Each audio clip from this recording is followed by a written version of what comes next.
Hello, my friend. Would you like an advice on how to face roll to the very top of the healing meters on my most enjoyed healer in Dragonflight so far?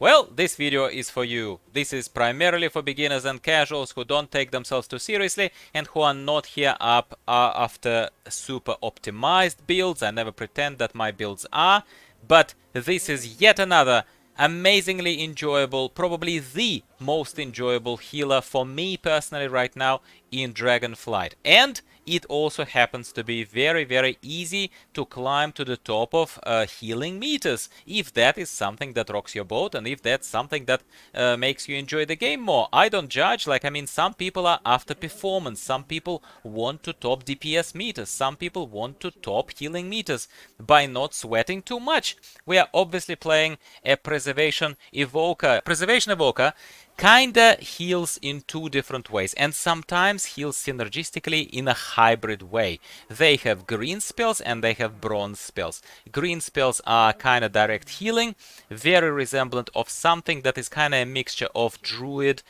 and mistweaver monk, I would say, that kind of feel to those green spells, and bronze spells, which are very unique in their own nature because they're all about time. They're all about reversing the damage ultimately, or delaying it, or doing that kind of stuff. It's complex in its nature, but at the same time there is one way to play it in a dumb, really awesome way that I'm gonna show you today. And that is where we start resembling a tiny bit of disciplined priests, believe it or not, but in a very good way. If you look at Preservation Evoker tree here, yeah, on the right hand side, you see that the right hand side of this tree are mostly bronze spells, those time dilation kind of delay of the damage or reversion of the damage spells, and the left hand side are green spells. That's all you need to know as a noob, all you need to know as a lazy player who I never ever judge. Alright, I personally, of course it's easier for me to understand and for you to understand how direct healing works, the green spells, so to speak. Yeah, some of them have direct components, some of them have heal over time components, especially as you know, probably you would have heard, that there are empowered spells that evokers have as opposed to any other class, any other spec in World of Warcraft. Evokers are the first ever class that uses empowered spells. Essentially it means very simple. You hold your mouse button rather than just tap it. If you hold it, the spell empowers more and more. You can see the little progress bar showing you how it empowers through different stages, and boom, usually the longer you hold it, the stronger the spell is. However, listen to me very carefully. Dream Breath is going to be the bread and butter of this build as far as green spells are concerned. Dream Breath is going to be doing a tremendous amount of healing for us, as you will see in the healing meter that I'll project on the screen. So Dream Breath has a direct healing component and heal over time component. Now, the longer you hold it, the more of direct healing you will do and less of heal over time component remains. As you can see, stage number 3 here in the tooltip tells us that if you reach stage number 3, you do this massive heal directly instantly and then, well, relatively little over time. However, if you just do the very quick first stage, you do a little bit instantly, but then over massive 16 seconds that gives you time to maneuver, cast other spells, you do that relatively massive amount of healing. So, which is why, basically, hopefully you understand where I'm going with this. If you heal smart, yeah, rather than hard, yeah, don't work harder, work smarter is what I'm saying to you here, then you will see why I'm using Dream Breath of level 1, of cast level 1, as opposed to level 3. Level 3 takes a long time, well, relatively long time to empower, so you lose time standing there for this cast. Instead of that, I do a lot of that very level 1, because I do a little bit instantly, and then a lot over time. So that is what I personally do. So this is the first thing for me to point out to you, and no, don't worry, I'm not gonna talk about the rest of every single skill here. You can import my build in the description of this video, as I always give to everyone in all of my videos. You're going to take a few other wonderful talents, such as you're going to empower your Emerald Blossom, because Emerald Blossom, our lovely Emerald Blossom, is going to be your probably number 2, number 3 prominent prolific ability that's going to be proccing a lot of the time for free. I'm not going to to go through each one individual bit here that synergizes here very, very nicely. I'll just tell you how to play this, and I'll give you this very, very simple build. So from green spells, you always open up with level 1 Empower Dream Breath, so that that powerful heal is ticking on your people. Now, we also are going to the right hand side here towards the time dilation and other bronze spells, and this is our hero, my friends, Temporal Anomaly. Temporal Anomaly turns you into a time weaving disciplined priest, much better, except sorry, disciplined priests. What this does is it's not mana efficient, which is why you will see that I'm sort of struggling with mana, but that still doesn't prevent me from being the far and above everyone on the healing of the raid that I'm demonstrating to you in real time right here, overlaid on the screen. So what this does is it sends forward this kind of slow moving orb, if you like, or vortex, which is absorbing the damage on the nearby allies, which is fantastic. But it also, thanks to this resonating sphere, it also applies echo at 30% effectiveness as it heals. It's complex in terms of going through every single synergistic thing here, but what you need to understand is that echo as a direct spell, which I never use directly, I have it mapped just in case, but I never use it.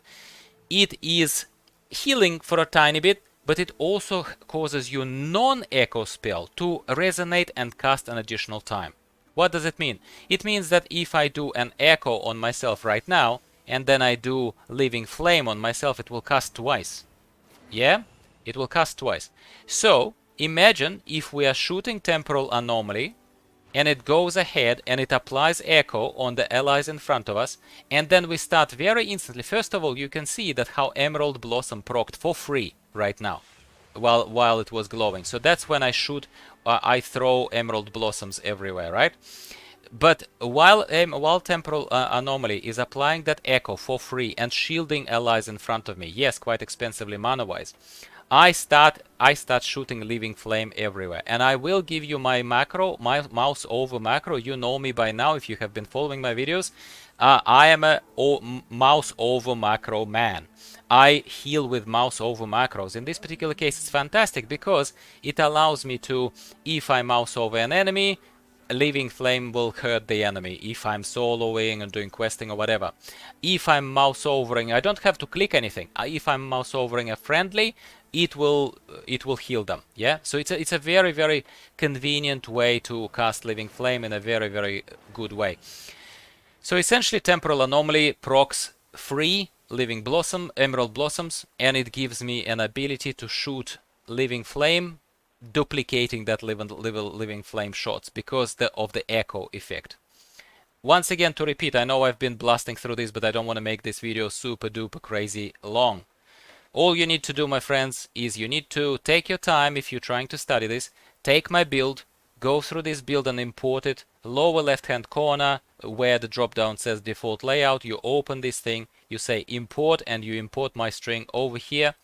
Go through the talents to take a look at what I'm saying. Beyond what I've explained to you with green spells, with bronze spells, you will see exactly what spells you get access to. And I will once again talk you through this. You open with Dream Breath level 1. You always cast Dream Breath level 1, very rarely of any other level. On cooldown, whenever it becomes available to you, whenever you have cooldown is over, you cast Dream Breath and you position yourself in such a way that the cone hits as many raid members or group members of yours as possible. You want to keep up Dream Breath on everyone at all times if you can. That's your priority number 1. Then, my friend, unless your mana starved completely, you are shooting Temporal Anomaly. Please allow for the slow moving orb speed, so it's not going to move fast. What does it mean? It means that you need to be close to your group, otherwise it might not reach them in time. So be close-ish, yeah, not in harm's way, of course. While you are just face rolling, you might die a couple of times like I did. It doesn't matter. We're all learning. Shoot Temporal Anomaly. It does a good thing by already absorbing the damage, and it procs echo thanks to this synergy of resonating sphere. While the Temporal Anomaly applies echo and flying forward, you pick friendly targets and you start spamming basically Living Flame, your Living Flame number 1. As soon as Emerald Blossom procs, you shoot Emerald Blossoms everywhere, wherever you can. You cover the floor with them. You make sure that everyone is in the glory, bathing in that glorious green light. That's about it, my friend. Everything else is supplementary.